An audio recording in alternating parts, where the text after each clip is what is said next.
Wednesday, November 18, 2020, coming up on Roland Martin Unfiltered. Donald Trump and Republicans targeting black voters.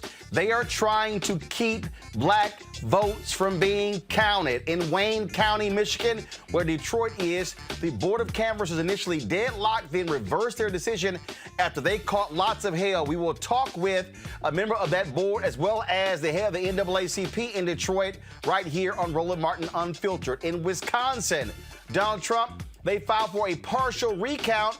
What are the counties they're targeting? Where black people live. We told you the man doesn't give a damn about black people. In Georgia, Kelly Loeffler and her supporters are attacking Pastor Raphael Warnock over a sermon he gave 9 years ago where he spoke of serving God or serving the military. Are they trying to Jeremiah Wright Pastor Warnock? You bet they are. Also, we want to talk about, of course, coronavirus, folks. What's happening here? Oh, the Trump folks acting like it's no big deal. Pfizer comes out and says they have a vaccine that is 95% effective. We'll discuss all of that with one of our COVID experts. And Cheryl Grace, a top black executive at Nielsen, files a race discrimination lawsuit against them. We will talk with her attorney. Plus, updates on the cases of George Floyd, Kawan Charles, Atiana Jefferson, as well as another shooting of a black man in Florida. Y'all, it's a jam-packed show. It's time to bring the funk on Roland Martin Unfiltered. Let's go. He's got it. Whatever the biz, he's on it. Whatever it is, he's got the scoop, the fact, the find. And when it breaks, he's right on time and it's rolling. Best believe he's knowing. Putting it down from sports to news to politics. With entertainment just for kicks, he's rolling. It's on go, y'all. It's Roland Martin, rolling with Roland now. He's funk, he's fresh, he's real, the best, you know he's Roland Martin now.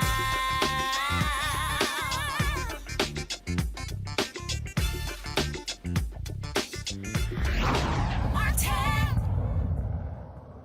I have told y'all on numerous occasions, do not trust Donald Trump and the Republicans when it comes to black people.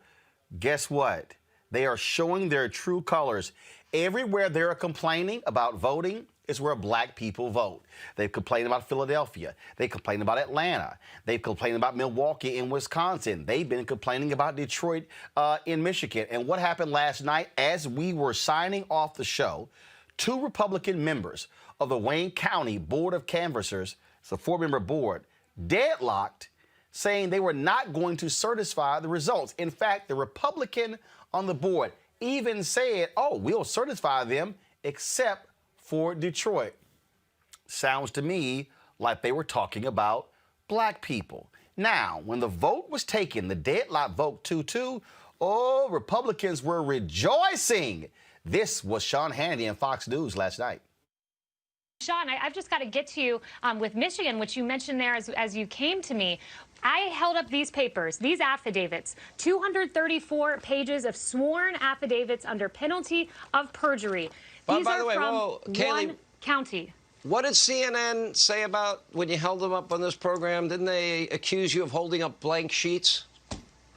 That's right. They did about a 10-minute monologue saying these were blank. They're not blank. In fact, these pages of paper from one county were the reason that you had a county-level Wayne County canvasser say we cannot certify this election because of these witnesses. They're real people. And one reporter tweeted out, this is the first time in my 20-year history I've ever seen something like this, a county commission refuse to certify. It's because for the first time, you have a president fighting for the forgotten men and women in Detroit and Philadelphia and Democrat cities across the nation. Well, guess what? After a huge outcry, I'm talking about massive, Wayne County came back and re-voted.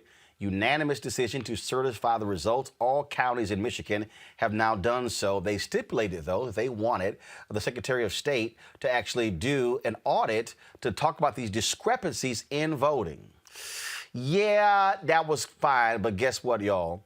Last night, there was a public hearing, and folks got to speak on this issue, And man, Ned Stabler went after. He's the first of all, the president and CEO of TechTown and vice president for economic development at Wayne State University. He went off on the two Republicans, name checking them. All I'm saying is, my man Ned, drop the mic. Play it. We also know that the Secretary of State and the Attorney General have already tweeted out that your legal arguments are rubbish and you're going to lose when it comes to court. So we're not worried about that at all. I'm also not worried about any of your, things are bad so we can't certify arguments, because that's just ridiculous. You certified in August when they were worse. Less than 50% of the ballots were recountable. Now over 72% are.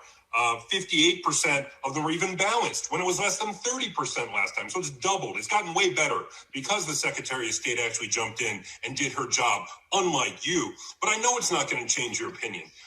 You talked about not certifying Detroit, even though you acknowledged that Livonia, a city, by the way, I know you know is 95% white, had bigger variances than Detroit, which is 80% black. We understand, and you've now added your name. So I'm not going to try to change your mind. I just want to let you know that the Trump stink, the stain of racism that you, William Hartman, and Monica Palmer have just covered yourself in is going to follow you throughout history. Your grandchildren are going to think of you like Bull Connor or George Wallace. Monica Palmer and William Hartman will forever be known in southeastern Michigan as two racists who did something so unprecedented that they disenfranchised hundreds of thousands of black voters in the city of Detroit because they were ordered to.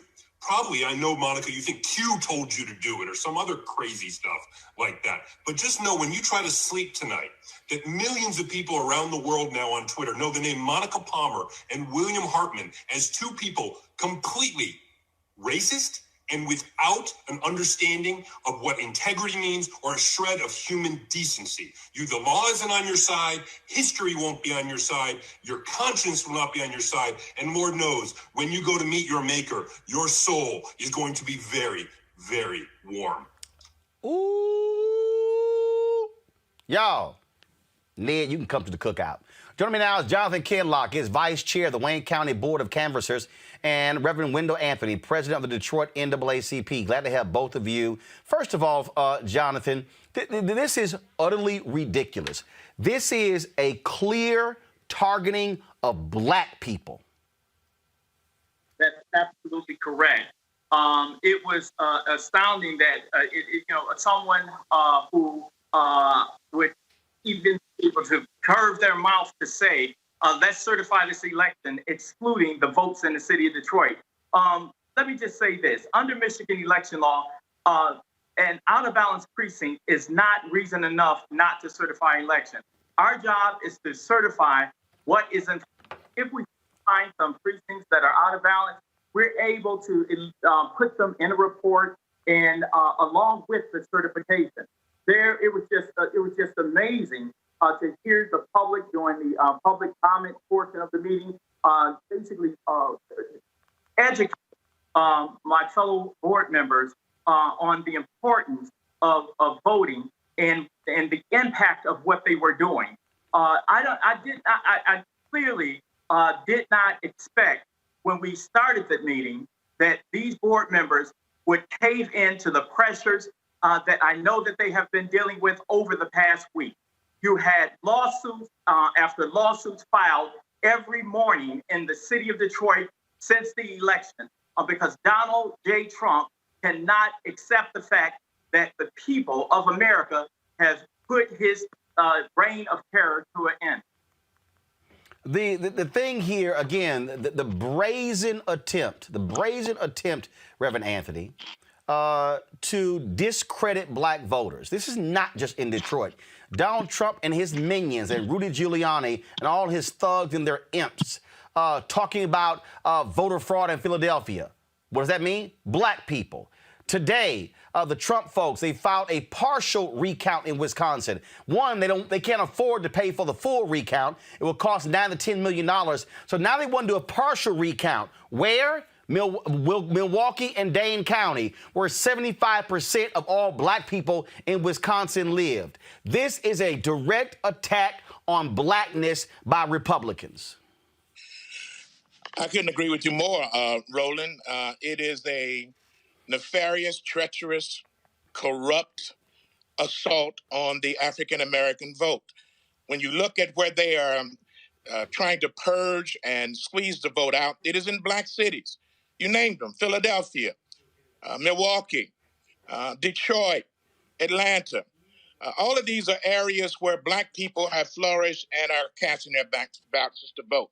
An interesting thing about this is that they're not saying stop the vote, discredit the vote, where they are winning and have won. They're saying it where they have not won and are losing. It is a solution in search of a problem. It is the worst example of gangsterism. And that's what I called it. It's a gangster move. It's a thug move.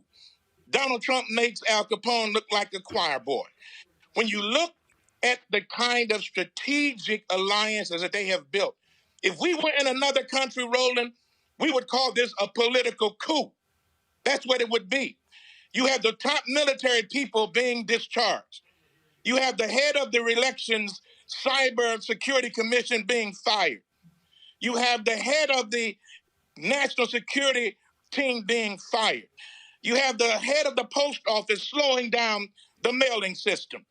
You have long lines of 13 hours in black precincts around the country being extended. You have gerrymandering going on in black communities. You have a president who is refusing to acknowledge the oncoming administration and saying, I will not leave unless I'm declared the winner. If it looks like a coup, smells like a coup, operates like a coup, then my God, it must be a coup, a political one. And the reality is that black folk have fought too long, suffered too much to be turned back now. What we saw in Wayne County last night, and I want to thank Jonathan and his colleagues for standing strong. What we saw was the onslaught of the people who said, hell no, this won't go. The people stood up and articulated their concern. They did not charge the folk outside of Detroit who had more issues than the city of Detroit with needing a recount or needing an audit. They only wanted to deal with the city of Detroit. If that's not blatant racism, if that's not a nefarious attempt to disenfranchise a segment of the population, I don't know what is.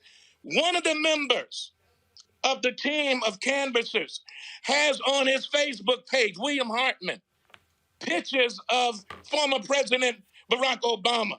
He is portrayed as a thief, as a Muslim, and nothing is wrong with being Muslim.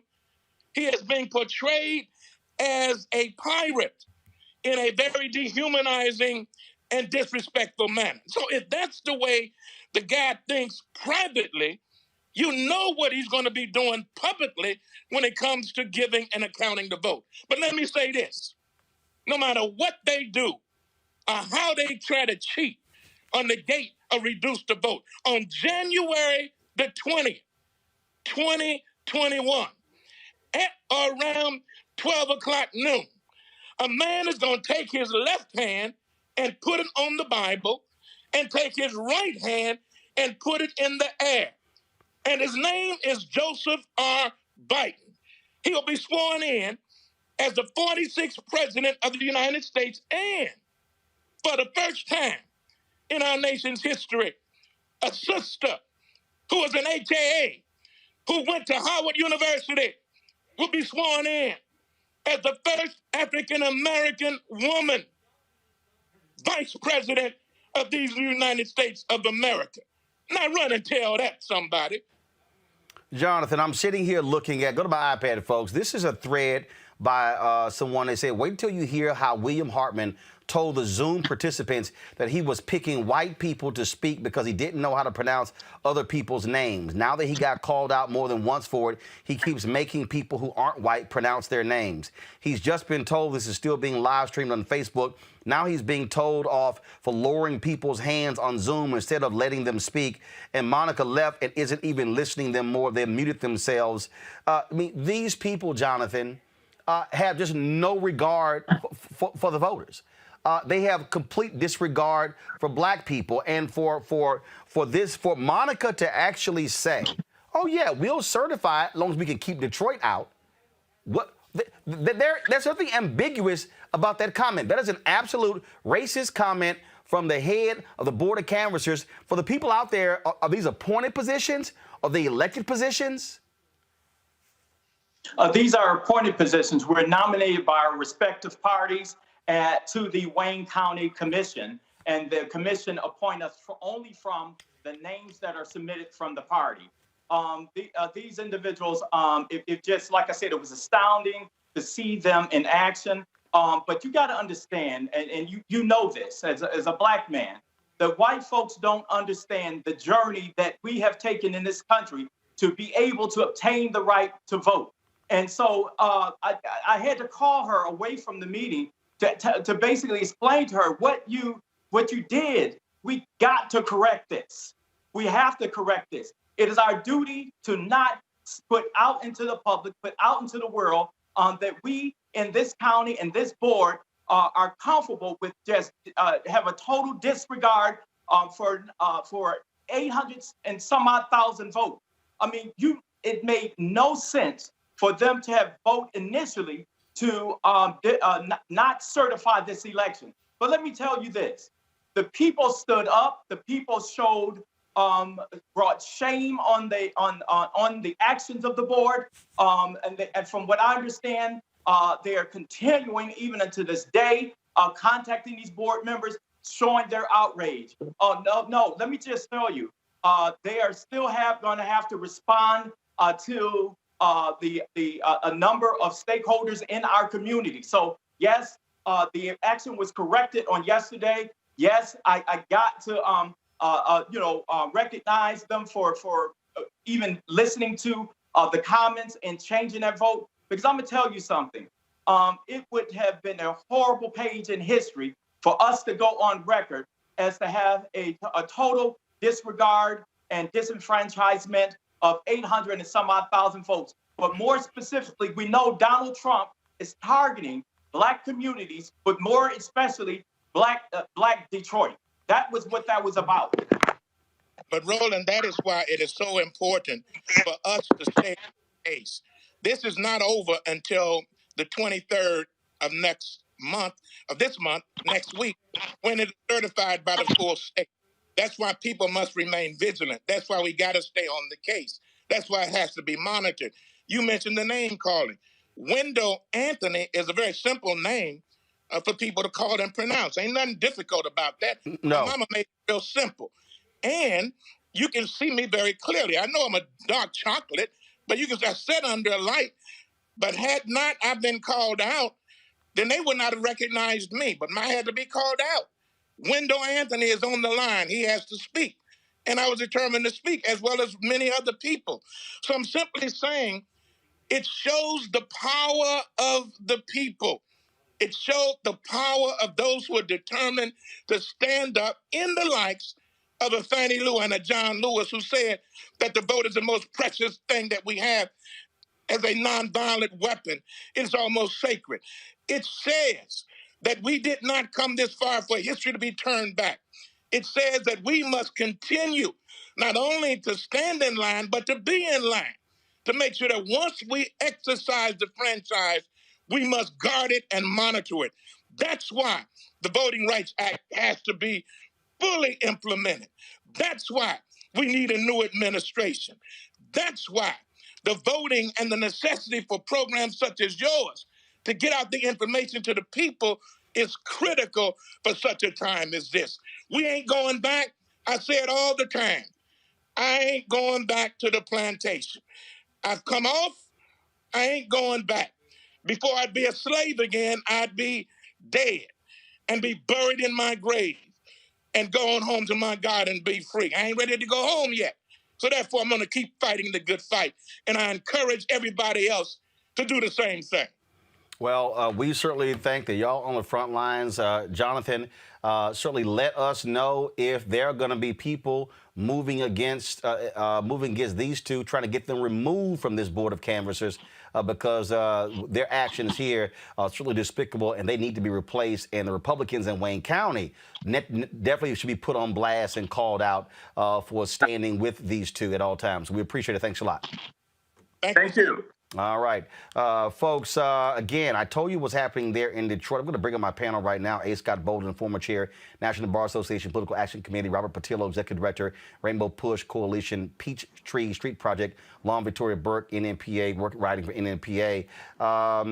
Scott, we told you about that was Wayne County, but again, the Trump campaign, they have now filed this partial recount in Wisconsin, specifically targeting two counties where black people make up 75% of all the people in the state. This is not even an accident. This is them saying we believe that black people are involved in voter fraud and we want to stop this. That's what this is. These are white racists in the Republican Party who are targeting black people, period. Well, you're absolutely right. There's only one way to look at it. And even if the Republicans say this is race neutral, this is where the Democratic votes are, it's got nothing to do with black people, the disparate impact is on black people, which is just as bad under the courts and other court cases. But there's something else. Even after the election, the Republicans are engaged in voter suppression. Think about it.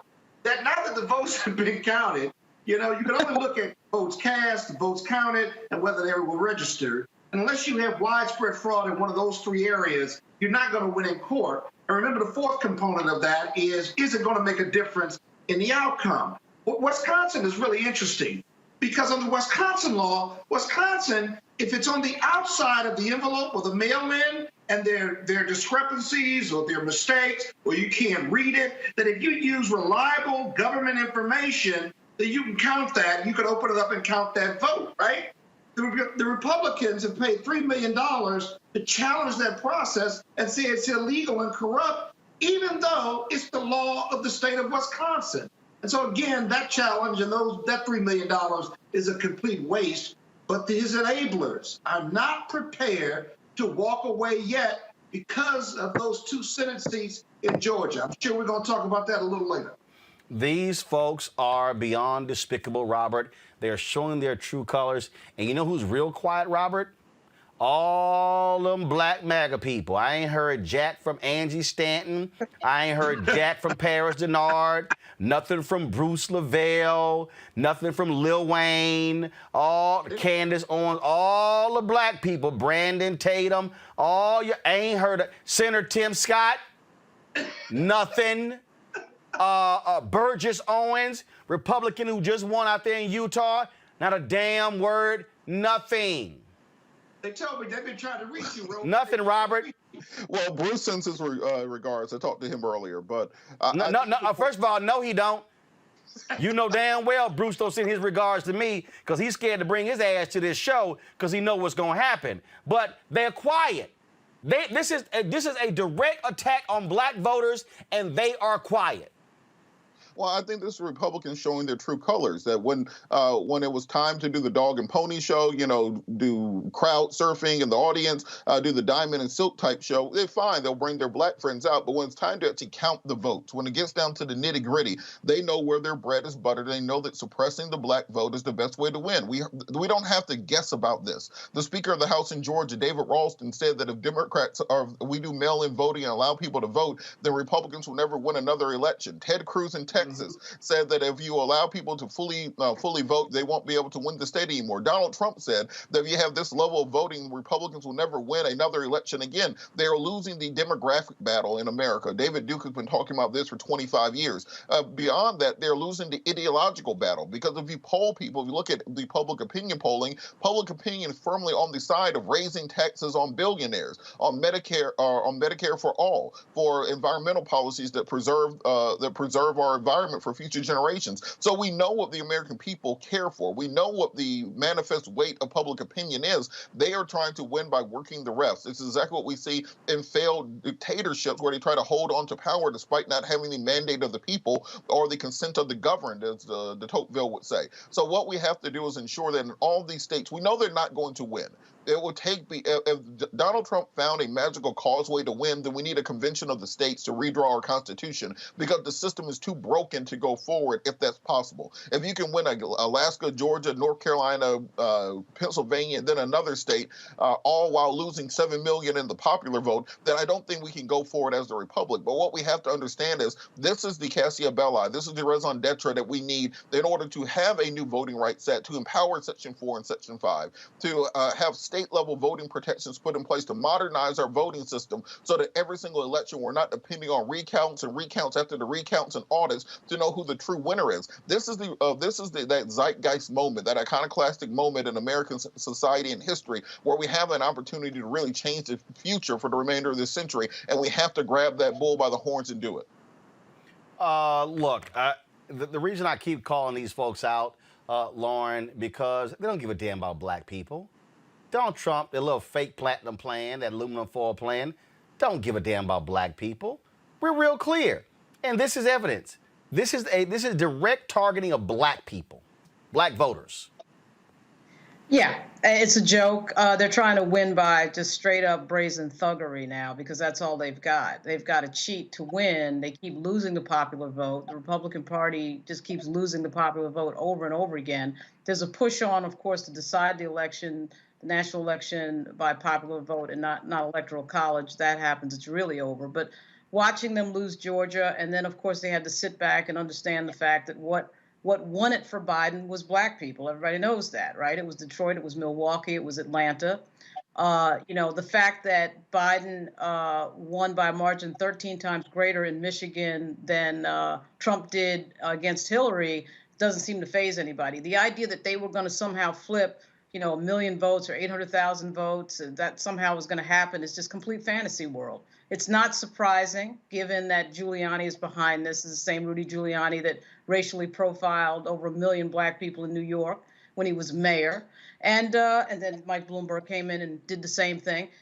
This is what they do. They invalidate black people. They act as if black people don't matter. Somehow those votes are not valid, or somehow those votes are not as important as everybody else's. This is a game that they play. They'll continue to play it. They'll continue to lose it, and which was proven, of course, by Georgia. And that's the thing that should really scare them. And, I think they're going to be scared again in January because that they can't. They've got to change what they're ideologically doing, and the Republican Party refuses to do that. They just keep doing the same thing. So they've dug their heels in now, and now it's just brazen thuggery, just cheating. That's what it is. And I guess they expected people to sit there. I guess Bill Hartman and Monica Palmer expected everybody not to say anything. Are they kidding? But the Reverend was right. Until this is certified on the floor of the House, everybody's got to remain very vigilant, because the Republican Party as we know it right now, is getting increasingly desperate, and really they're just sort of not really a political party anymore. It's sort of just a group of people who just does whatever Donald Trump says, and that's it.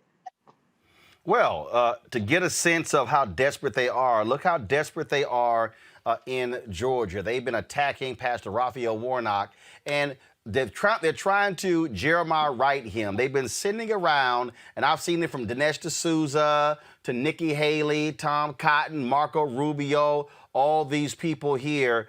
So go to my iPad. This is the 26-second video that they have been sending around. So watch this. America, nobody can serve God and the military. You can't serve God and money. You cannot serve God and mammon at the same time. America, choose ye this day whom you will serve.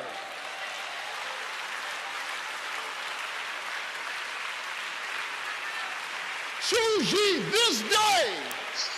Now that's it. That's the clip. No other context. Oh, they've been trashing him, saying he's against the military and how dare he, and Georgia voters. So Nikki Haley actually, so I'm going to show you the attack ad they put out. Y'all play the video. This is what Nikki Haley and the Republicans are now using to attack the faith of Pastor Raphael Warnock. Watch. How bad is Raphael Warnock for America? Let's count the ways. Raphael Warnock is a proud defender of anti-America pastor Jeremiah Wright. That's right, this guy. No, no, no. Not God bless America. God damn America. Warnock's response? We celebrate Reverend Wright. He is a preacher and a prophet. Warnock even called police gangsters and thugs. Police power showing up in a kind of gangster and thug mentality. Warnock's church hosted a love fest with communist dictator Fidel Castro. And Warnock signed an anti-Semitic letter accusing Israel of apartheid and supporting boycotting Israel. Warnock eulogized cop killer Troy Davis.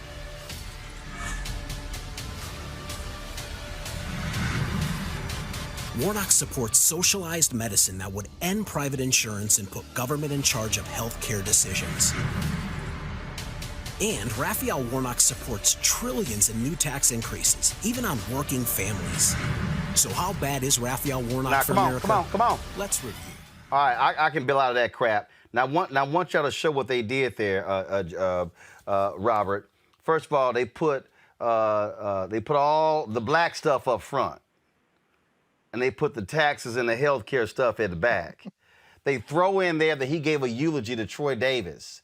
I didn't realize it was against Christianity for pastors to give eulogies to folk who died.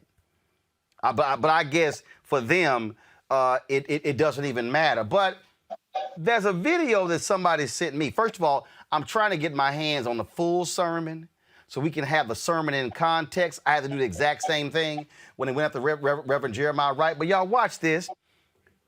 Republicans not going to show y'all this video. This here is a video of Raphael Warnock welcoming to his church a Republican named Johnny Isaacson. Who is that? Oh, that's the Republican who was a U.S. Senator from Georgia before Kelly Loeffler. This was at Ebenezer Baptist Church.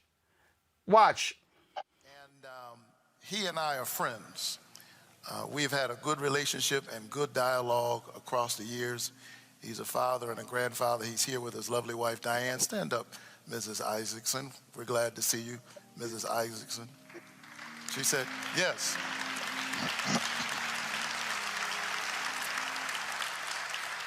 Would you give a great big Ebenezer welcome to Senator Johnny Isaacson? He just wants to say hello and goodbye.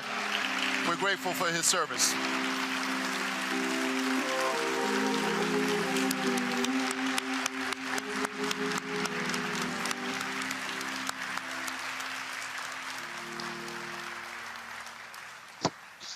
Good morning. Raphael, thank you very much. Raphael and I are on a first-name basis. We are great friends, and I consider him one of the great friends I've gained over the years in being in public life. That's the one thing about public life. You make lots of friends. You want to make sure, always sure they're not ones with their picture in the post office, but there were others at Ebenezer Church or some other good place to pray. But I'm glad to be here today to bring you a message, and I asked to come. I called Raphael and said, can I come? He said, well, you're leaving. I said, no, I'm not leaving. I'm just retiring. There's a difference. Leaving is the next step, and I ain't hurrying that one up in at all. But I wanted to come and just say thank you for all the things you've done for me over the last 45 years. I've been in elected office 45 years in Georgia. I was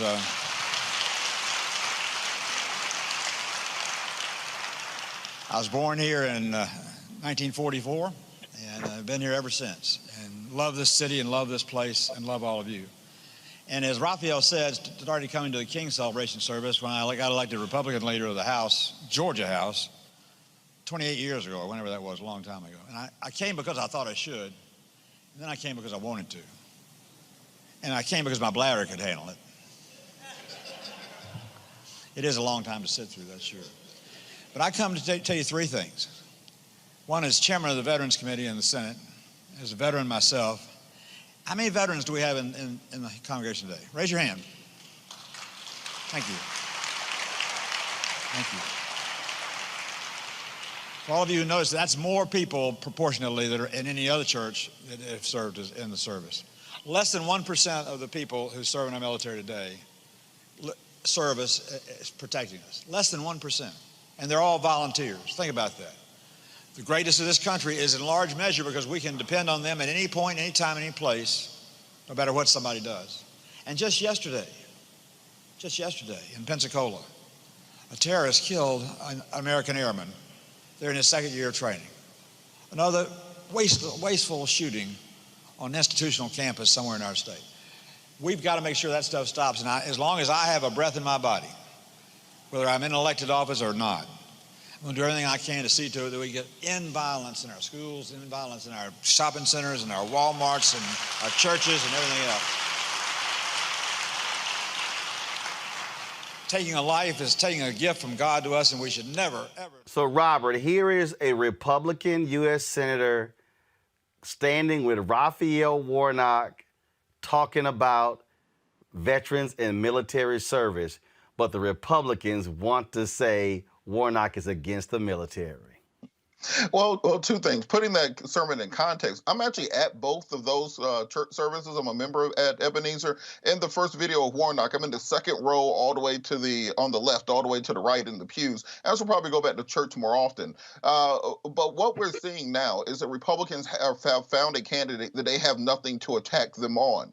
They found somebody who's nearly squeaky clean, who's really lives the life that we want our pastors to live, and therefore they have to make up things to run against them on. The same thing that happened to President Obama, where you have to attack Jeremiah Wright's words, not his words, actually. And this goes towards a continuous battle and destruction that white evangelical Christians have launched against the black church. They only believe you should be Christian when you agree with them, when you're preaching the same word as them. You cannot share your own individual lived life experiences as Jeremiah Wright did or as other pastors have, and that's why they attack them. Meanwhile, Franklin Graham or Billy Graham or Pat Roberts can say whatever they feel like, and that's off limits. So let's understand what this is. It's an attack on the black church and the body of Christ within the black community. And I think that has to be remembered on January the 4th, or more so on December 14th when early voting starts, or even right now when you can start requesting your absentee ballots, or all the way until December 7th when you can register to vote in Georgia. Because we cannot stand to have Republicans attacking the body of Christ in the name of Christianity itself,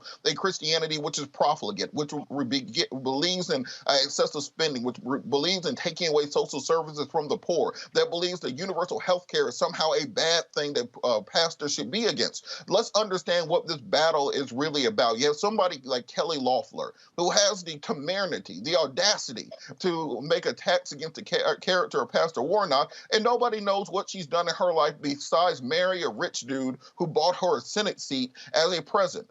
She has no history of politics. We don't know what her career was before this. All we know is that she married into a family that owned the New York Stock Exchange, and they bought her a Senate seat. And you're trying to impugn the character of Pastor Warnock in this way. Y'all are lucky that I don't work on the Warnock campaign team, because all these nice commercials of him walking through a grocery store talking about how much he loves dogs and puppies and eats pizza with a fork, it will be scorched earth if I was on that campaign, because I do not believe it is appropriate, and we allow people too long to get away with attacking the black church as a political punching bag, as if we mean nothing to our community. Those pastors preach the lived experiences of their communities and their congregations, and I don't see them showing the videos of Pastor Warnock with the Occupy Atlanta people, ministering to the homeless, his drug treatment ministry. I had a client once whose mother was convicted of a crime she didn't commit and sentenced to 20 years. Pastor Warnock hopped on that immediately to help get that woman out of prison. That doesn't make the news. But when you want to make up these attacks on the black church and then claim to be the party of Christianity,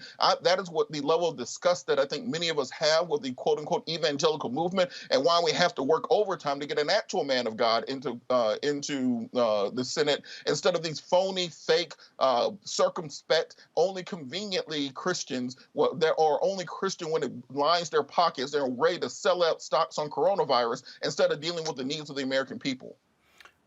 The thing here, Lauren, again, their whole goal, you take a soundbite like that, 26 seconds, get circulated. I put Eric Erickson and Hugh Hewitt on blast by saying, is there anything else to it?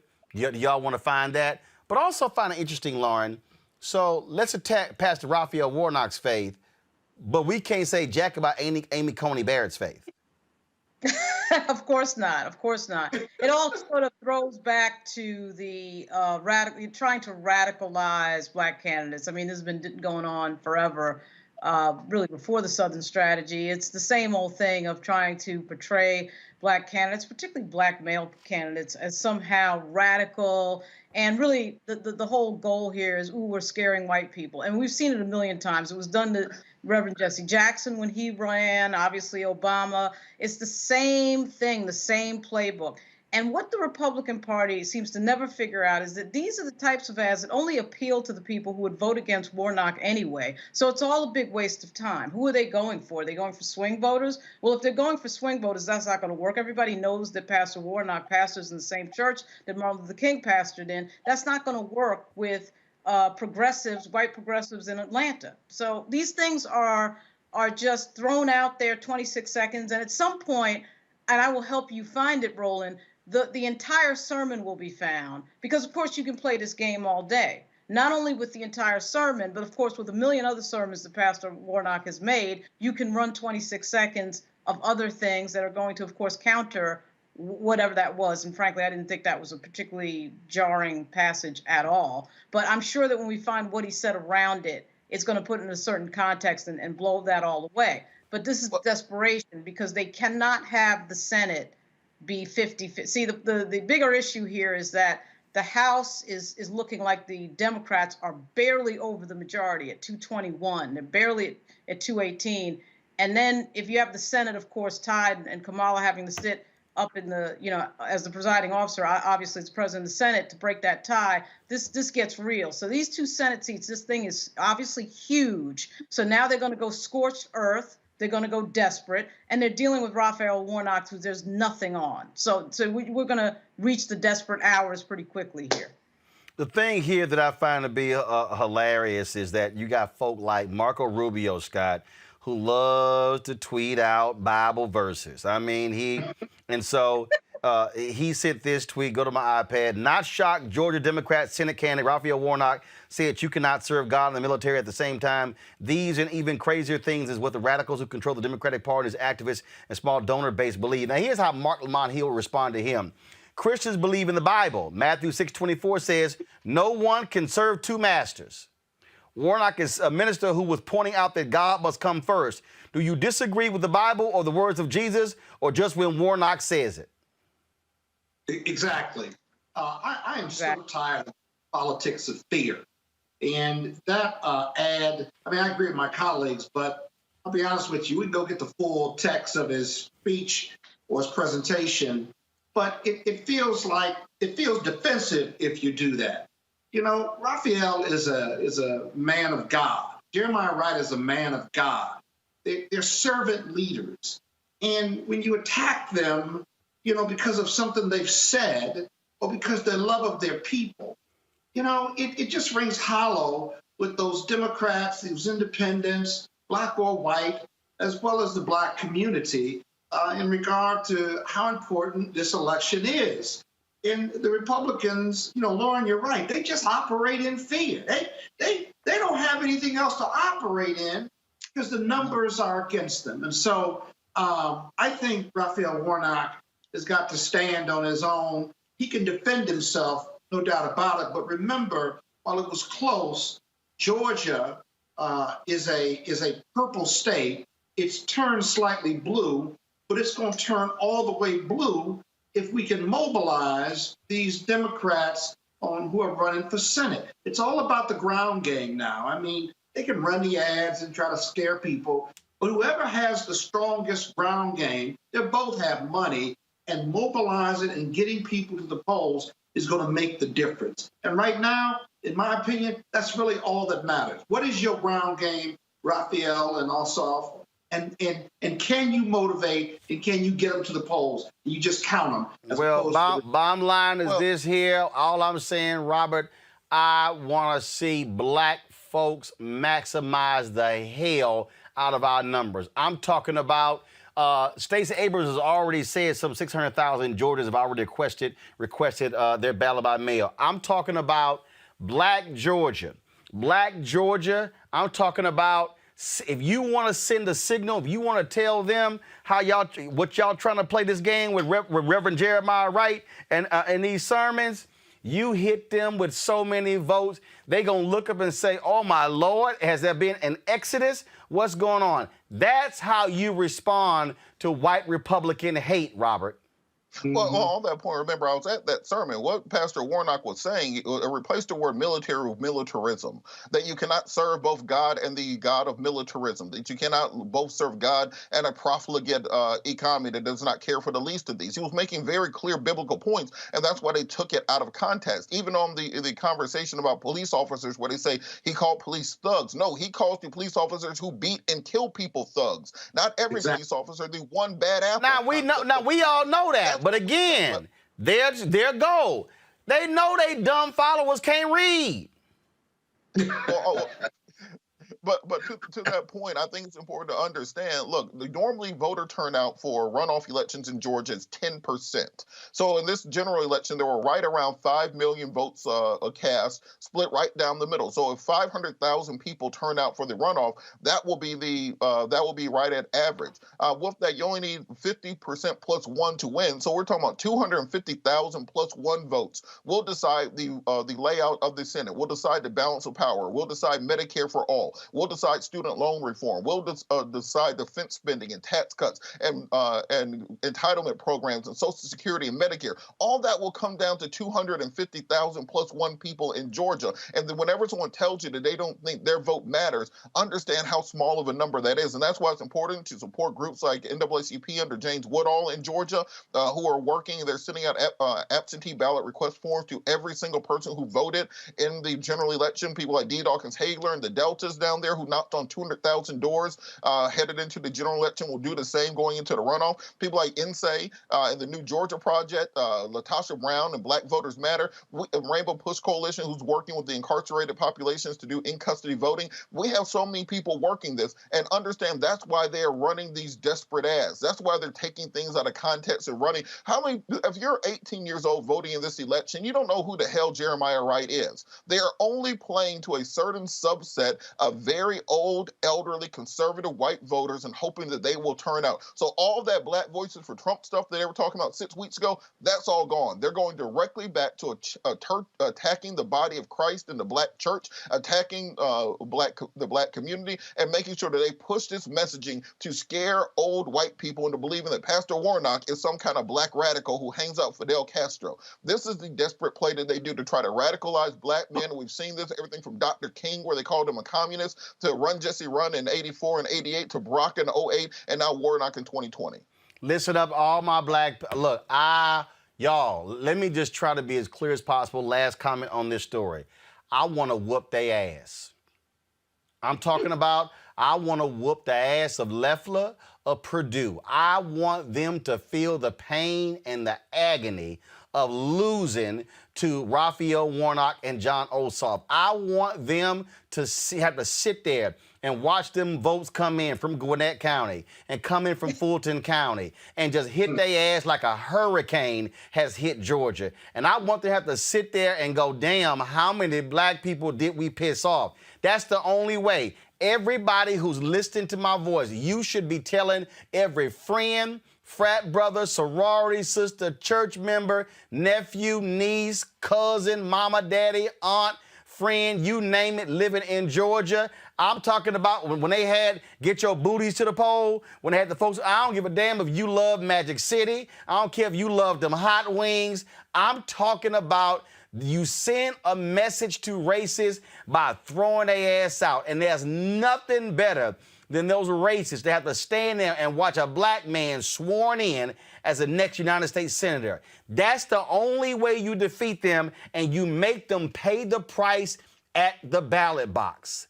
That's how you do it. Folks, got to go to break. We come back, we're going to talk coronavirus. One drug maker says they have a vaccine, 95% success rate. We'll see. Also, New York, the governor, the mayor, back and forth over closing it for schools. COVID-19 is still a huge issue facing all of us. We'll discuss that next on Roland Martin Unfiltered. You know, it's a lot of people did a lot of things to vote. It wasn't just something that was handed over. You know how many of your ancestors, so when people talk to me about how black they are in their heart, I'm like, but you don't do nothing to honor the ancestors for the things that they put in front of you. It's blood on those votes. It's people died and did all type of things in order for you and further in future generations to be able to vote, and you take it for granted as it don't mean nothing. I think that most people just not informed enough on what to vote about and who to vote for. It's like you look on a ballot, you'll see proposition 1 through 10. You don't know what any of the propositions are. Nobody educated you on Prop 1, how is it going to directly affect your community? How is it going to directly affect elderly? How is it going to directly affect the future? How do you not know and you vote for something blind? Or you don't vote for something blind? Or you see a name, you have no clue who this person is. And you just, it's all Democrat, I'm gonna vote for everybody on the Democratic. Like, sometimes we be voting for people who ain't got no backbone. I still think in my mind, who are the people that we voted for, that we put in office, that chose to accept that they couldn't nominate a Supreme Court justice? They accepted that. The Republicans told them they couldn't do it because it's a lame duck president. What you mean? Right. What do you mean? One senator in particular irks me. A Senator Kelly Loeffler, not elected, but appointed just a couple months ago. Records show Loeffler and her husband, whose company owns the U.S. Stock Exchange, sold stock valued between $1.3 and $3.1 million. Kelly Loeffler bought and sold stock shortly after a classified briefing on the virus. They knew the market was going to tank, and they sold based on that inside information. Some of the holdings she shed were in energy, automotive, retail, and airlines. Look, Marie, it's not just what she sold, but it's actually what she bought. They bought things like Amazon, Citrix Systems, company that obviously was going to do well during a shutdown. While still reassuring citizens that the U.S. was prepared. We have Americans across the country who have seen their 401ks plummet. Were you trading on inside information about what was coming? Folks, this woman is knee-deep in the swamp, and she just got there. Don't y'all know how I love how they only use Fox News clips in that whole commercial there? Way to go, Midas Touch. All right, y'all, as of today, there are at least 11.5 million cases of COVID-19 in the United States. At least 249,000 people have died as a result of the virus. 1,707 new COVID-19 deaths were reported yesterday. That's the highest daily death toll since May. Medical leaders are urging Trump to share data with President-elect Joe Biden, but that hasn't happened yet. In fact, they're not going to do it. That's how callous and despicable they are.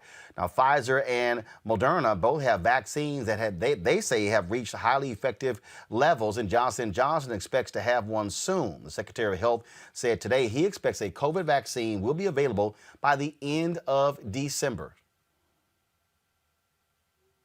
By the end of December, we expect to have about 40 million doses of these two vaccines available for distribution, pending FDA authorization, enough to vaccinate about 20 million of our most vulnerable Americans, and production, of course, would continue to ramp up after that. We've paid for the vaccines. We've worked to ensure that administration costs will be covered by private insurers and the federal government through Medicare, Medicaid, and our program to cover COVID-19 costs for the uninsured. So no American will face an out-of-pocket cost for getting a COVID-19 vaccine. Now, until then, states across the country are doing what they can to crack down on the spread of the virus. Today, New York City, which has the nation's largest public school system, announced it will close schools starting tomorrow. Take a look at what Mayor Bill de Blasio said about that. No one is happy about this decision. We all, in fact, are feeling very sad about this decision because so much good work has been put into keeping the schools open and opening them up to begin with. Let's start there. Opening the schools when almost no other major school system in America opened, making them so safe. But we set a very clear standard, and we need to stick to that standard. And I want to emphasize to parents, to educators, to staff, to kids, that we intend to come back and come back as quickly as possible. Things got a little feisty at the news conference with New York Governor Andrew Cuomo when a reporter specifically asked him about those school closings. A red zone in Brooklyn and Queens, and we closed the schools? Don't you remember that? It was 3 weeks ago. Okay, so what are you talking about? What are you talking about? You're now going to override. We did it already. That's the law. An orange zone and a red zone. Follow the facts. I'm still confused. Well, then you're confused. I'm confused. And then I'll tell you what you mean. Parents are still confused as well. The schools Oh, in they're New York not City confused. tomorrow. You're confused. No, I think Read parents the are law. very confused as well. Read the law, and you won't be confused. But Governor, follow Jimmy's question. Are the schools going to be open tomorrow? The schools are open by state law. But will they be open tomorrow? That's the question. I think Jimmy's correct in asking that question. I don't think it's obnoxious at all. Well, I don't really care what you think. Of course, you agree with him because you're in the same business with him. The schools, by state law, well, what is the answer to your question? Well, joining me now is Dr. Tyson Bale, critical care and infectious disease specialist at the University of Virginia. Dr. Bale, Lord, look, it's frustrating. It's frustrating for so many different people.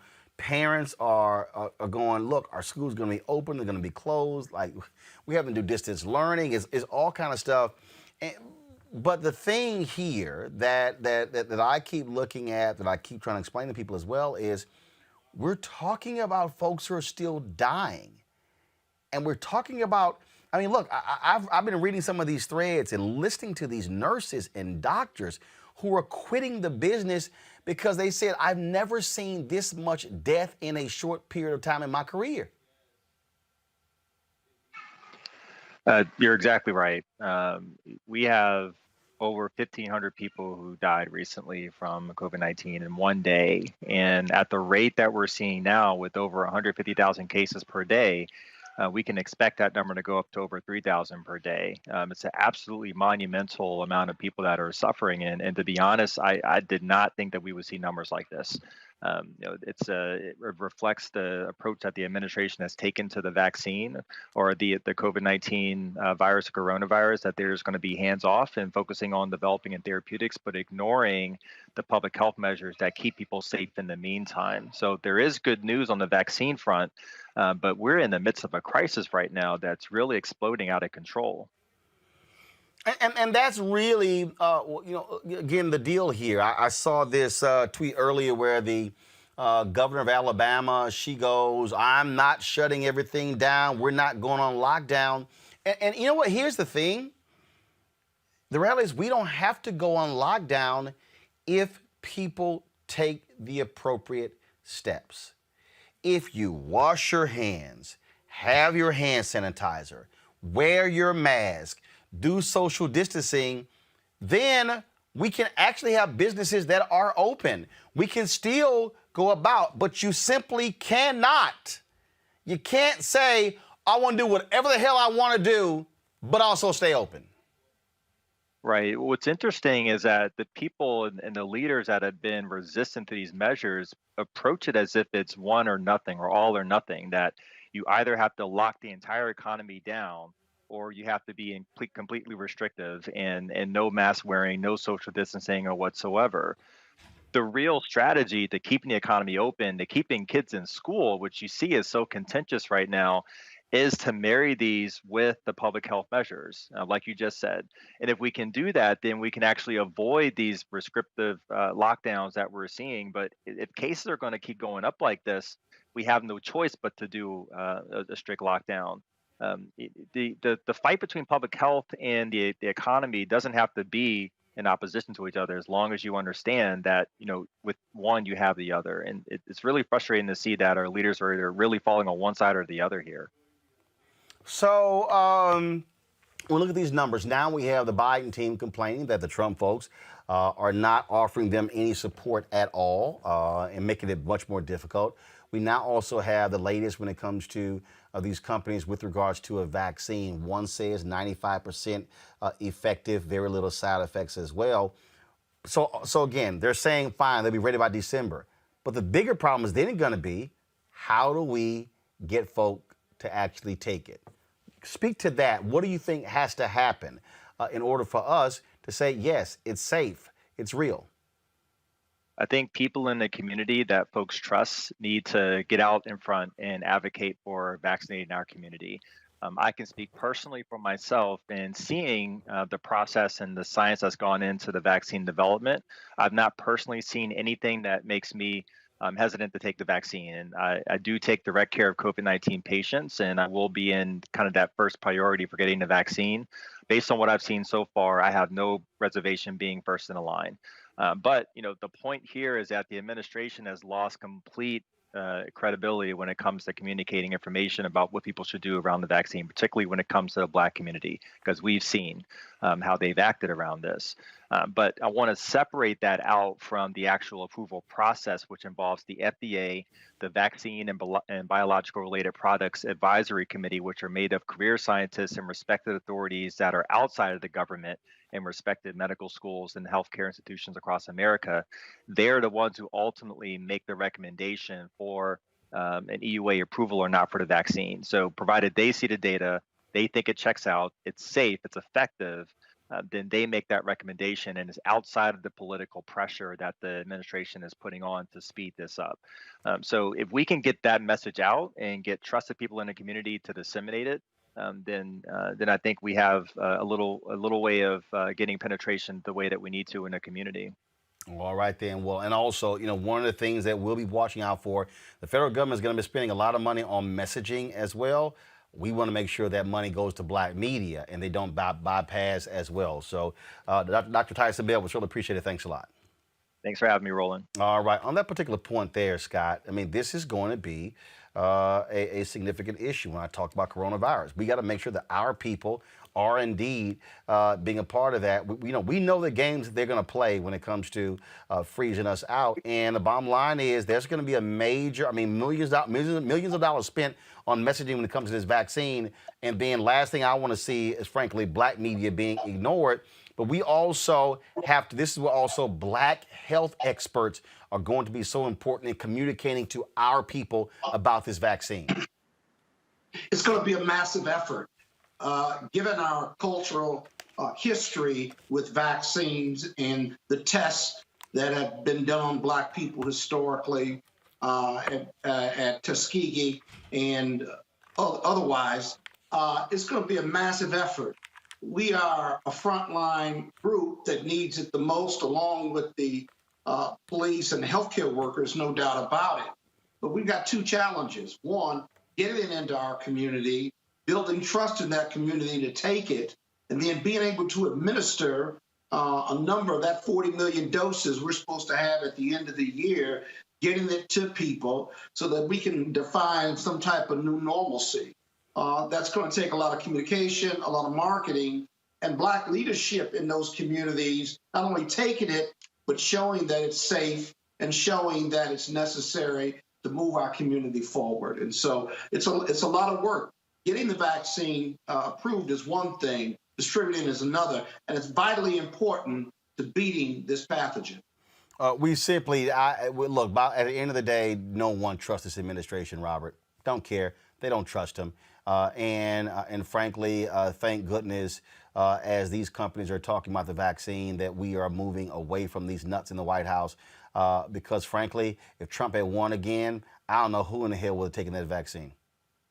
Yeah, I think you're right because there has been no trust built with the American people. You have to listen to some of the Black health experts, people like Dr. Leon McDougall, the National Medical Association, Dr. Deborah Verholden, chief epidemiologist at Michigan State University, and other individuals who are part of the community. And we also have to demand from the Biden administration that they put these individuals on that coronavirus task force. It's one thing to simply farm out these things to Black institutions and Black universities and Black healthcare experts. It's another thing to have them at the table. We know for a fact that our communities have been struck hardest by this virus, so we need to make sure that the people who are conducting these tests and these studies, the people who are delivering the messaging, the people writing the policy, the folks distributing these dollars, that if you're going to be investing billions of dollars into virus, not just the vaccine, but also the treatments, the therapeutics, and the development of PPE and so on and so forth, make sure that money's going to HBCUs and to Black contractors and Black businesses.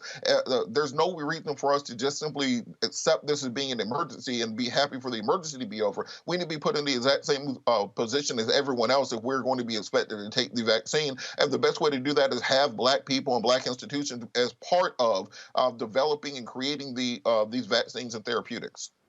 Lauren, this is going to be, I think, is going to be a clear battle. I think what the Biden people had better get used to. They better get used to the fact that they're not going to have any cooperation whatsoever. I think what they're going to do is they're going to wait to the last second. And I saw one story, and in fact, I think CNN reported this, where when it came to the military, they said the Trump folks want to start as many skirmishes as possible to make it harder for the Biden people to do their job. I mean, these people, I mean, just let's be real clear. Trump and his people, they will try to set everything on fire and then say, there you go, you put the fires out. That's what they're going to do.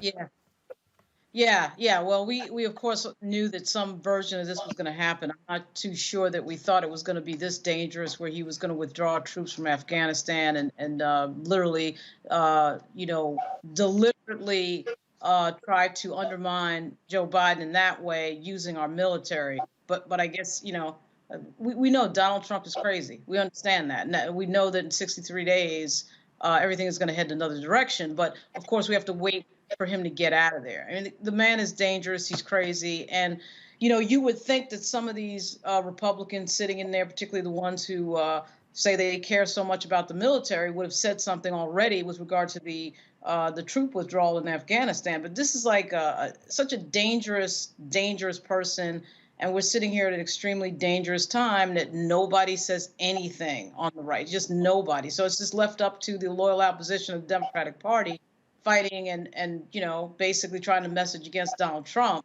But it is really scary to sort of contemplate how many people say absolutely nothing, just nothing about the fact that, he's dangerous. And you're right, Roland, I can't, it's nothing, there's really not much more we can say. We have to wait it out, unfortunately, until 63 days from now. The fact that we've sat here for 8 months and watched 250,000 people die, and he's done absolutely nothing except go back and forth to the golf course, that right there has been crazy.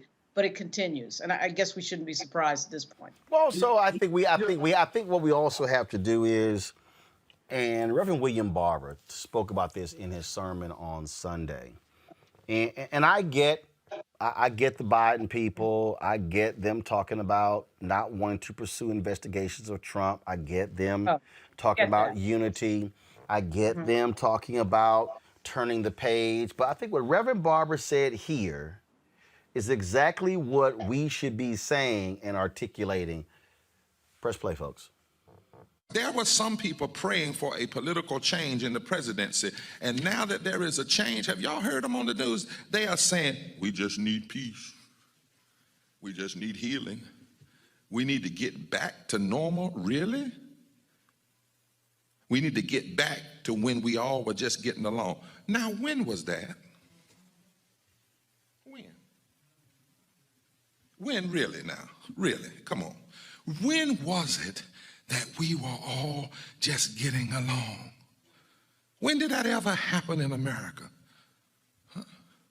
Then they say, well, we just need to get back to compromise and have peace. That's the conversation now, compromise. And this is why we can't heal, because some want a false healing. That is the perception of peace. They want folk to get in the back rooms and slap backs and shake hands and agree to things that make them feel good, but never addresses the needs of the people. And some things you can't compromise on. That's what got us in trouble in this country in the first place. We compromised with slavery.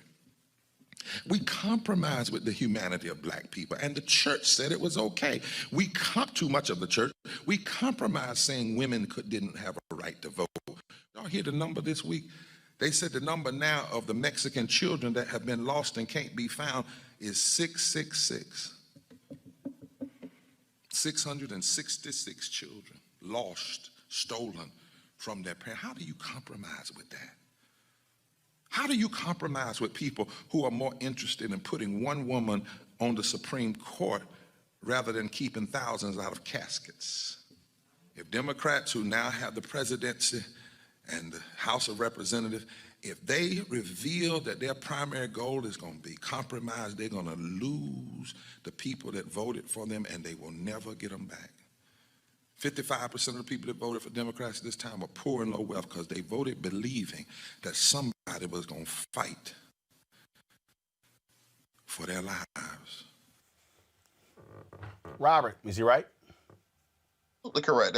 What this usually ends up being is, we saw this in Obama's first term, where he came in with a clear mandate from the people, his hope and change, the fierce urgency of now, I'm going to heal this planet, and then he ran smack dab into Claire McCaskill and Joe Manchin and other Tester and other centrist Democrats, and that's how we ended up with a watered-down Affordable Care Act that was doomed from the beginning because there was never a public option included, there was never a single-payer option as part of it, and we ended up with watered-down Democratic legislation which was meant to keep seats like Arlen Specter in their hands to make sure that you still had that majority in the Senate and to maintain the House, which they still ended up losing during the Tea Party Revolution in 2012 and 2014. So what you have to do, if there's anything that you learn from Trump and from Trumpism, it is that you dance with the one that brought you. You make sure that your base stays with you and you make sure you satisfy them and don't mollify the other side, but rather you put forth a bold agenda. I think there are a lot of black folks who voted for the first time in this election that we are not having a conversation about reparations this time in the spring. They're going to be very disaffected that we're still not talking about real and true police reform, not simply, oh, the cops can only beat you on Monday and Wednesday. We're not talking about wholesale changing qualified immunity, changing the ability to prosecute cops for the actions they take. Then you're going to have people that you're going to lose for a generation. If you look at that Black Voices for Trump generation, those people who are out there with the MAGA hats on, if you talk to them, to a person, those were Obama supporters in 2008, if they were old enough to be so. So the same people who voted for Obama, who volunteered, who knocked on doors in their first elections in college, were so disaffected by the lack of what they saw as being big systemic changes taking place that they abandoned the party completely and started running around with MAGA hats on. That is what you risk doing if you don't put forward a progressive and strong agenda for the people who brought you here, and people aren't going to stand for it this time. Yeah, but Lauren, they cannot play the go along and get along game. They come in to watch what's happening right here, to watch the absolute silence by Republicans, to watch them abdicate responsibility and let Trump do what he's doing right now, and they say nothing. No, hell no, I can't play with any of them. Right, that's right. And not only that, that was the same thing that happened. Robert, I thought you were going to say this. You know, when Obama got in there, you know, there was a push to sort of go after Dick Cheney and Halliburton and all the contracts involving the war. And then, you know, Barack Obama decides to be a nice guy and not pursue any of that. That's nonsense. That is nonsense. I mean, the first order of business should be to go after anybody who was ripping off tax money during this administration, which is almost everybody in the Trump family. And if the Southern District of New York doesn't try to do it, DOJ sure as hell should try to do it.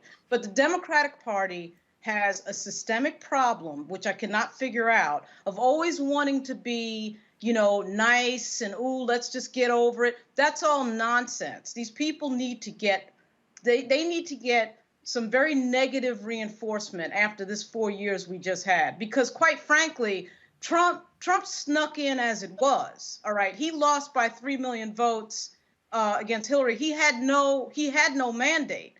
Then he gets in here, he breaks every law in the world. Nobody does anything about it. And then when the Democrats do get control and power, they decide, oh, you know what? No big deal. They cannot do that. They absolutely cannot do that. I know they will do it. Whether the Senate is whatever the Senate's going to be, they're going to play this game of kumbaya. It is a huge mistake when you do not give negative reinforcement to your political enemies, quite frankly. And the word is enemy for Donald Trump. You cannot compromise or cut deals with political gangsters until you fix the damage. Yes. Right. Until you fix the damage done by the enablers for Donald Trump. Let me say it again. You cannot cut deals with political gangsterism. Democrats always want to win the argument, but not the vote, right? Now, the damage done to this country, we can compromise after you fix the Supreme Court and those 3 seats you stole.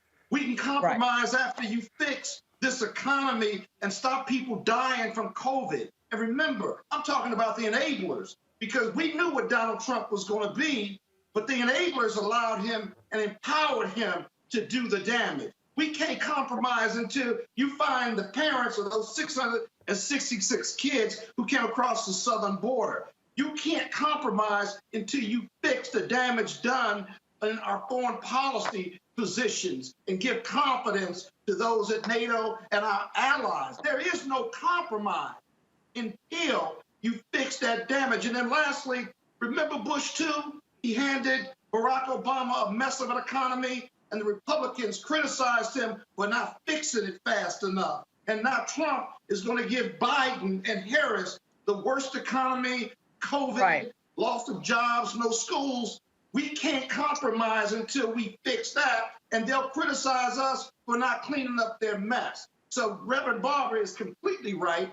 And black people, lastly, when they go to inauguration, they better leave inauguration and keep Biden-Harris accountable and demand that they keep the Republicans accountable. There's no choice in it, Roland. There's no choice. Well, bottom line is you got to be willing to fight. All right, folks, speaking of fighting, the highest-ranking black executive at Nielsen is actually suing them right now for race discrimination.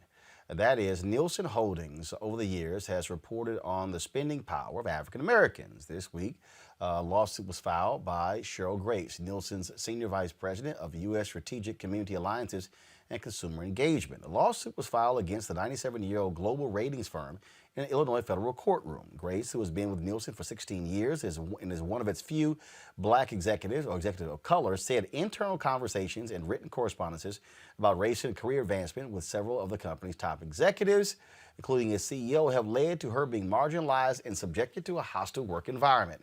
Joining me now is her attorney, Linda Friedman. Linda, welcome to Roland Martin Unfiltered.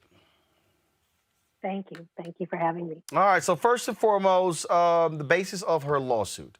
That is, were disparaging comments made about her, or did her CEO and other executives simply say she couldn't cut it as an exec? Really, what's the basis of this suit? No, there's never been any allegation that Cheryl Grace has done anything other than an extraordinary job for Nielsen. The lawsuit involves allegations of a glass ceiling and a pattern and practice of looking to the outside to bring in talent rather than promoting from inside the corporation to the position of executive vice president. And so these correspondences, was it her stating that she wanted further advancement, wanted higher job titles and responsibilities, and were simply rebuffed? Yes. In the course of employment, there's often opportunities for employees to express interest in advancement through their performance reviews and through conversations with management. Cheryl also took it a step further by putting together a written proposal for a job opportunity, and eventually even wrote to the CEO of Nielsen expressing her interest in advancement and inclusion in the executive rank.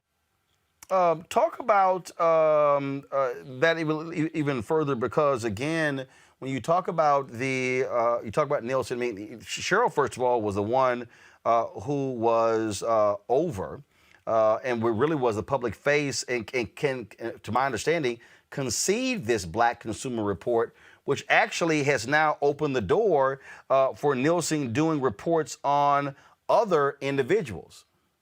I'm sorry, other groups. That's correct.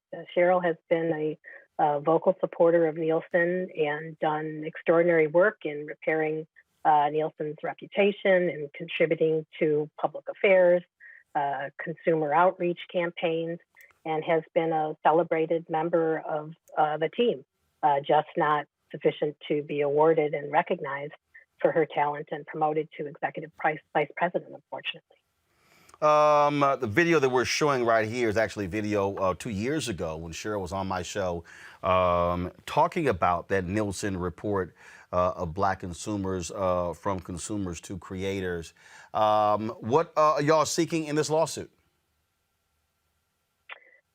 Cheryl filed the lawsuit, really on behalf of people who can't file the lawsuit. And she's taken the extraordinarily courageous step of bringing a lawsuit as a current employee. And what she hopes for is reform and change. She started the process by writing a letter to the CEO and asking to open up a dialogue.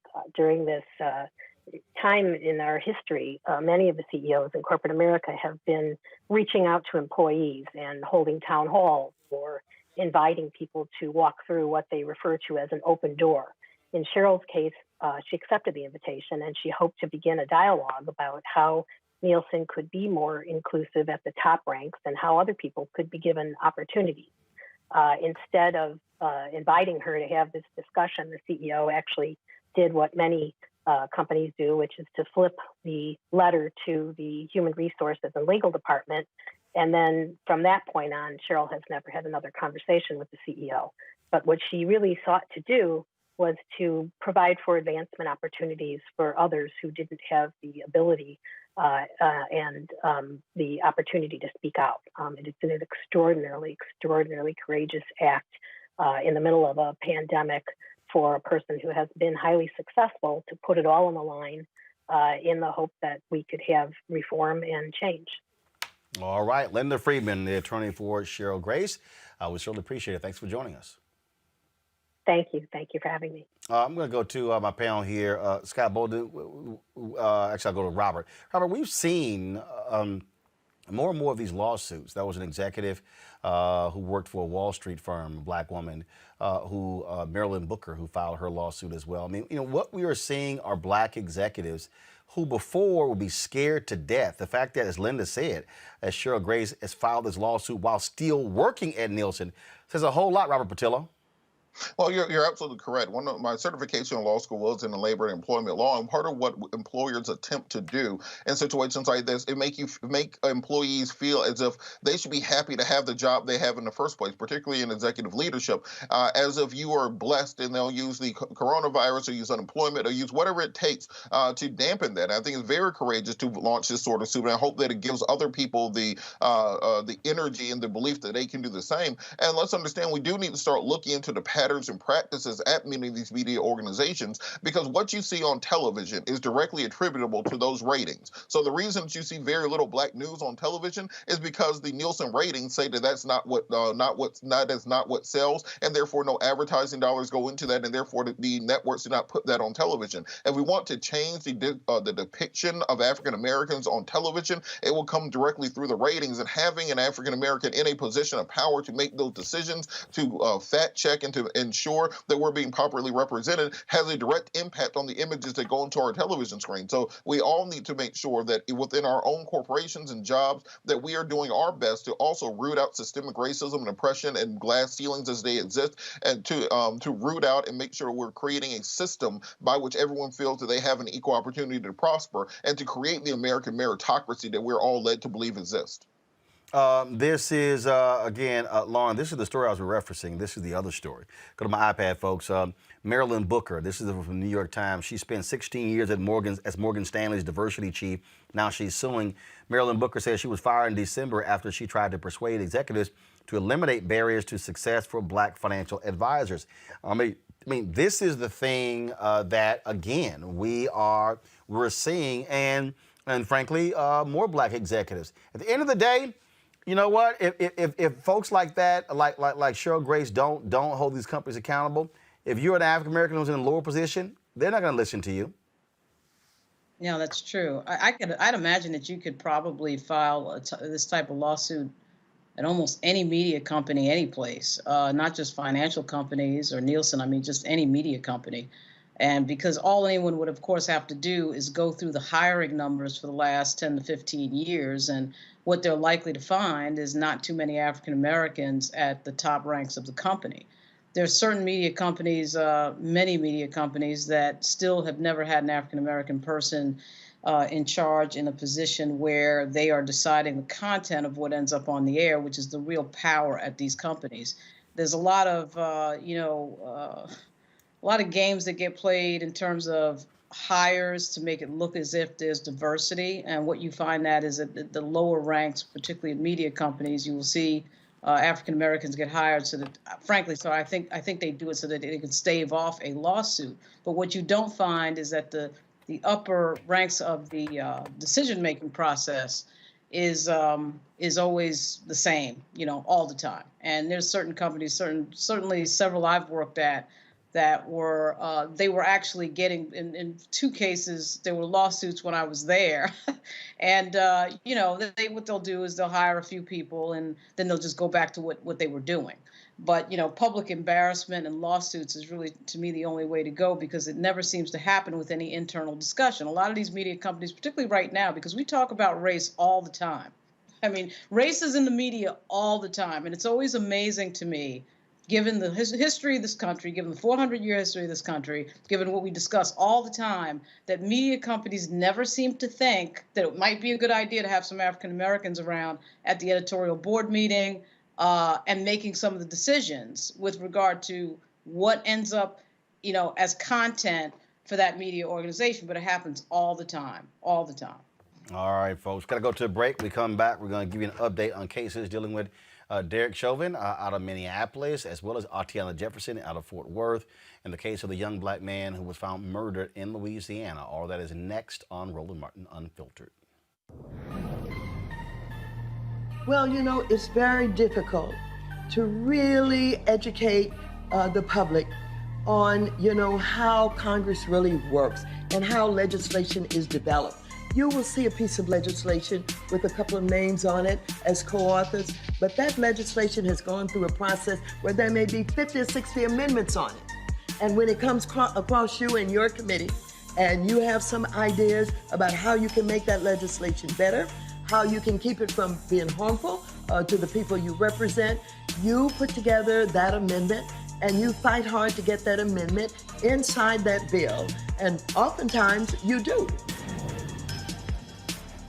Raphael Warnock grew up in a house full of brothers and sisters. His parents taught him the value of hard work, like me. Like me, he was first in his family to graduate from college and went on to earn a PhD. He thinks insurance companies should not be allowed to discriminate against people with pre-existing conditions, like me.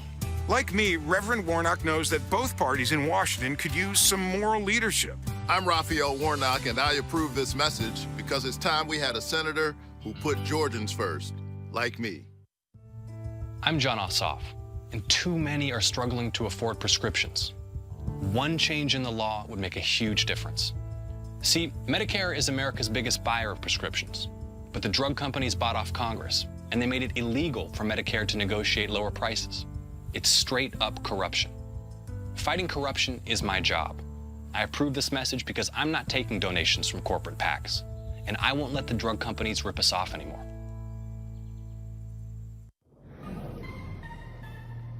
When you have the platform in entertainment, I do believe it's important to use it, because the same people that will buy the movie ticket or stream the album or go and support the book, they're the same people. They're voting for what they want to see in entertainment. And now, to me, it's about using the platform to say, hey, it's not just about an entertainment vote, it's about a vote that actually is going to affect the very trajectory of your life.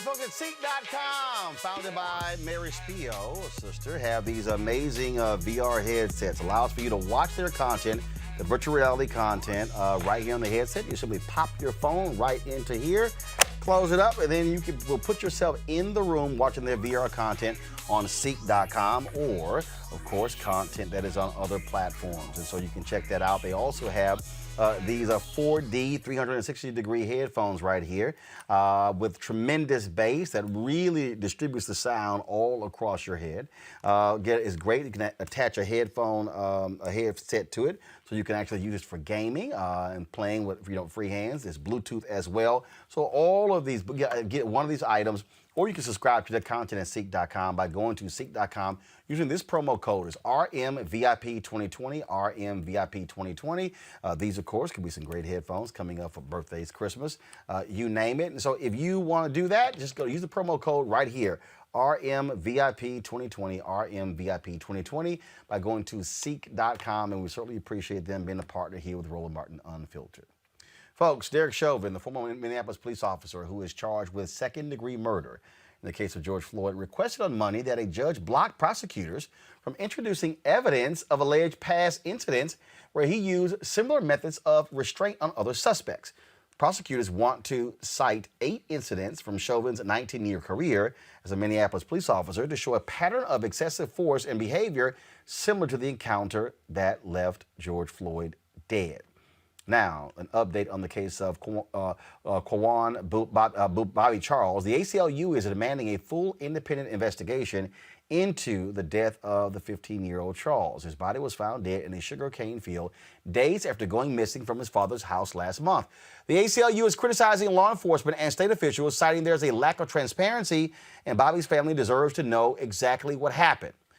Bobby was last seen with 37-year-old Janet Irvin, a white woman, and her 17-year-old son, on October 30th. Irvin has a history of arrests for drugs and burglary, and she lost temporary custody of her children after being accused of neglect and domestic violence. Bobby's mother reported him missing around 8 p.m. that night. However, instead of putting out an Amber Alert, the Baldwin Police Department informed her that Bobby was probably at a football game with no evidence whatsoever. Fast forward to November 3rd, and Bobby was found dead in a sugarcane field.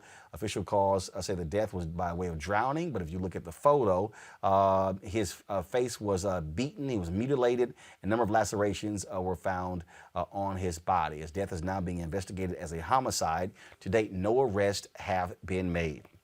Also, an update on a case out of Fort Worth, with the family of Atiana Jefferson is suing the city of Fort Worth and the former police officer who was charged with killing the 28-year-old black woman. The lawsuit is accusing former officer Aaron Dean of violating Jefferson's constitutional protected civil rights. It is also alleged the police department failed to properly train and supervise Dean. On October 12, 2019, Jefferson was babysitting her 8-year-old nephew at her mother's home when a neighbor called a non-emergency police line to report that a door was open. Dean was the responding officer. When he arrived on the scene, he then opened fire outside of the house through a window because he says he perceived a threat. Dean was then charged with murder. Due to COVID, his trial has been set for August 2021.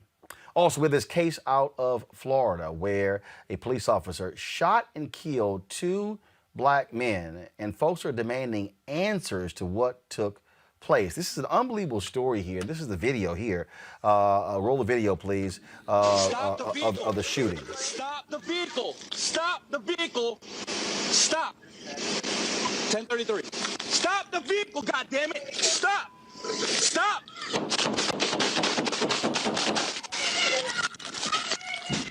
Shot fired. Now, this particular police officer, okay, Japhet Santiago Miranda, he has felony gun charges, burglary, and domestic violence charges that have been filed against him. Now, he says he was forced to shoot for his own life. This is more of the dash cam video we're showing you right here. And of course, in this video, 16-year-old A.J. Crooms was attempting to evade Miranda. He was ordering him to stop. He fired, and then he killed Crooms and also 18-year-old Sincere Pierce. Both of them were in the car. Now, again, this deputy has a very is an awful history. In 2008, he was found guilty of burglary to a dwelling as well as aggravated assault. This year, Miranda was charged with domestic violence with children on April 20th. Now, his wife is also a cop with the Titusville Police Department. Man, you talk about craziness. This took place in Brevard County there in Florida. Robert, when you see that video there, when you see again, when you hear, first of all, officers, they all know now. All I got to say is my life was in danger. That's all I need to say. That's all I need to say. You're correct. I think we're going to have to see other angles that come out of the video, and also if there's any other. Hold tight 1 second, Robert. We're getting a lot of feedback from you, so let's fix that audio. Lauren, I want to go to you. Your thoughts on this shooting?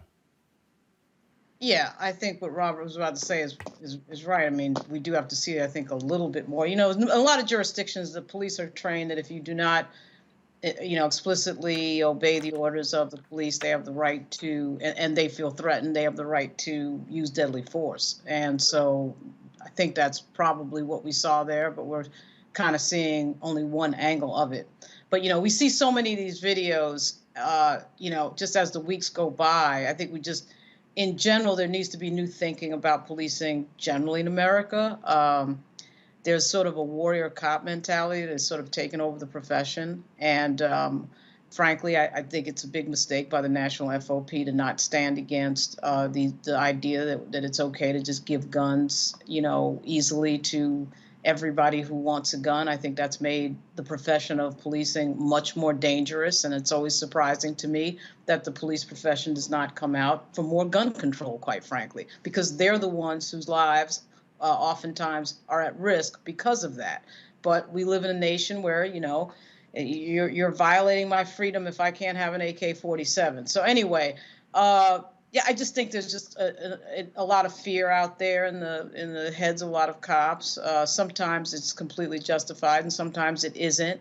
But it unfortunately is a profession where you do go out and have to encounter negative activity by people a lot, and I think when that's in your mind a lot, it's going to impact you on the job. And until we try to confront and get some answers to those difficult questions, we're going to see these videos over and over again. Go right ahead, Robert. Well, I think this is one of those times where you have to look at this question of police training, because we need to see more videos, more angles, and more witnesses, of course. But you have two officers responding to what turns out to be some high school kids, some teenagers on a joyride, making bad decisions. Why are they out of the car with weapons drawn instead of simply blocking the car in and waiting for backup to show up? Why are you trying to stop a car on your foot or on your feet instead of being in the car that you just got out of? This is where police training and the value of human life has to come in, because they always talk about being in fear for their lives, but they never talk about what they did to put themselves in that situation while following improper protocols to do so. And this is the issue that we have with this idea of not having federal standards for policing, having a sliding scale across the country where some places you have to have college credit and hours of certifications. Other places, anybody who is willing to take the badge is given the badge and given the gun. We have to have a wholesale conversation on how exactly we reform policing in this country so that we're not seeing these images on a daily basis. Because if you travel the world, you'll notice this doesn't happen in other countries. This doesn't even happen in what we call dictatorships or oppressive authoritarian regimes, where you're seeing people killed by the government on a regular basis. And that has to stop. It needs to stop now. That's the mandate of this election. That's the mandate of the racial reckoning of 2020. Again, look, when you see these stories, it is shameful when you see them. And when you come back to see, again, you see how these cops react. We know the games that they actually play. But I'm trying to figure out, if this guy has this kind of record and domestic violence act, April 20th, why in the hell is he still on the force? Why is he still on the street? Now he's administrative leave. Why was he on the street? Well, as I said, a wholesale across the country, we have very differing standards for police officers depending on city, depending on jurisdiction, often depending on department. So often when cities are going through a cop shortage where they can't find people to fill out the force, they will lower the standards necessary to become a police officer, lower testing requirements, lowering criminal records and backgrounds in order to simply fill out bodies. And it always ends up in having negative police police interactions because they do not have the proper training, do not have the proper background, they do not have the proper vetting to carry such a heavy duty, and we always find out in the worst ways possible. All right, folks. I want to do this here. Yesterday, I talked about this here. I'd love to get y'all thoughts on this here. Joni Lamb, who is the co-founder of Daystar, put this video here on her page promoting a Stop the Steal rally in Dallas. Go ahead and play that. The president has every right to look into allegations and to request recounts under the law. This is a very big moment. This is a major fraud in our nation.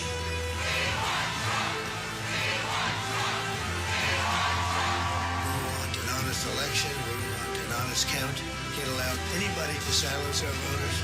We can't let that happen to our country.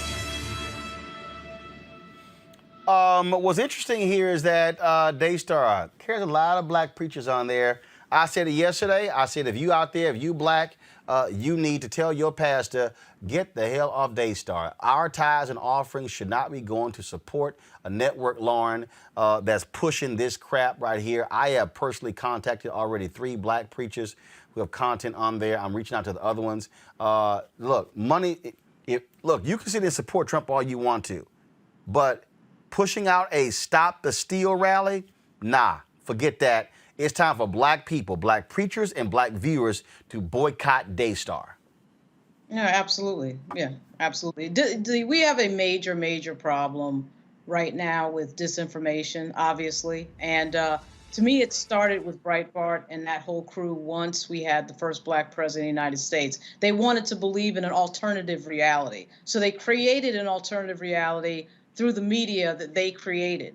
And now this has been brought to a new higher level by Donald Trump, who, of course, was talking about when he thought he was going to lose to Hillary Clinton, creating his own media organization. So what we're seeing is just people come up with fiction. It's just absolute fiction because they can't deal with the reality of a changing country, the reality of the first black president, now the reality of Joe Biden being elected. So they've invented their own reality and they've invented their own media. So it's a scary thing to watch. And people, Facebook and these people need to wake the F up. They need to wake up to what is going on because they're carrying a lot of this misinformation, deliberate misinformation. And Twitter and all of these platforms that can't figure that out are doing a major disservice.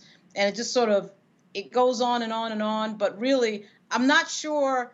We do have to target the people who create the false information. Certainly, we have to target the platforms as well. Robert. Well, I think we're almost dealing with a Schrodinger's election here, where to one observer that's over and done, we're transitioning into the new administration. To another observer, we're still fighting this Stop the Steal type battle, which is completely based on fantasies and made up stories, to the point that is laughable to anybody who doesn't believe it. But just that fact that we are dealing with a laughable situation, something that should, by all objective means, be believed by nobody, but yet still there's probably 60 to 70 million people who believe that this election was stolen, is why it's so important to control these media narratives. Because Trump said that he could shoot somebody on Fifth Avenue and not lose any votes. He was wrong. He could shoot somebody on Fifth Avenue and gain nearly 10 million votes from the last election. And as long as we're feeding into this narrative and this concept of alternative facts, alternative realities, there's going to be nearly impossible to unite the nation, as President-elect Biden has said, and as many have argued, because they're not dealing in facts or reality or math or vegetables or vitamins or medicine or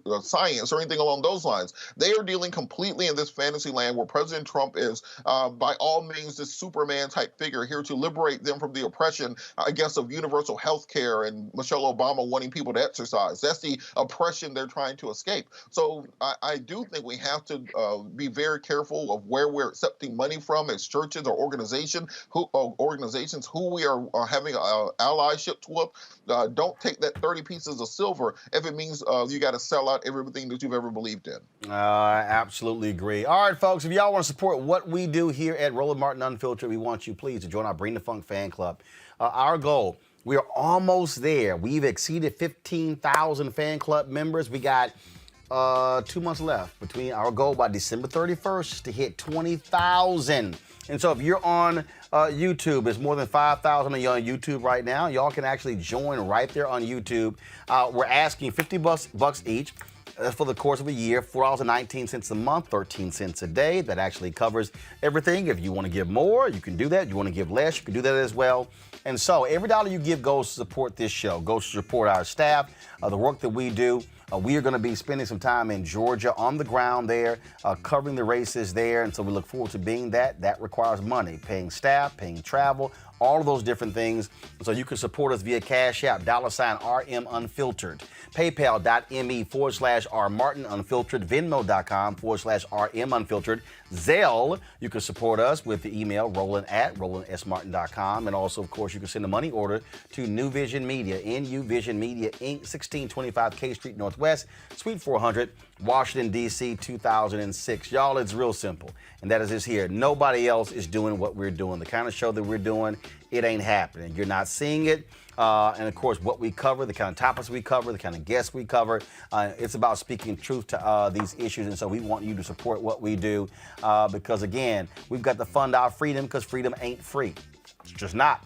And so we're all about telling our stories and being able to have more segments and more things. We appreciate folks like Seek.com for being a partner, AppSpeak for being a partner, but those dollars cannot cover everything. And so again, and let me tell y'all this here, I'll lay it this way, and Lauren knows this and Robert knows this here. Y'all, conservative media, y'all heard Lauren just talk about that? Let me tell you something. Republican billionaires, they're funding the Daily Wire, the Daily Caller. They're funding the Daily Signal, the Heritage Foundation. They're funding Breitbart. They're funding all these outlets, and that's why PragerU, all of these folks. And so that's what we're seeing. Bottom line is, we ain't got that many black billionaires. Look, they aren't sending us checks, so we got to actually do it ourselves. So we want you to support what we do, folks. So please join our Bring the Funk fan club.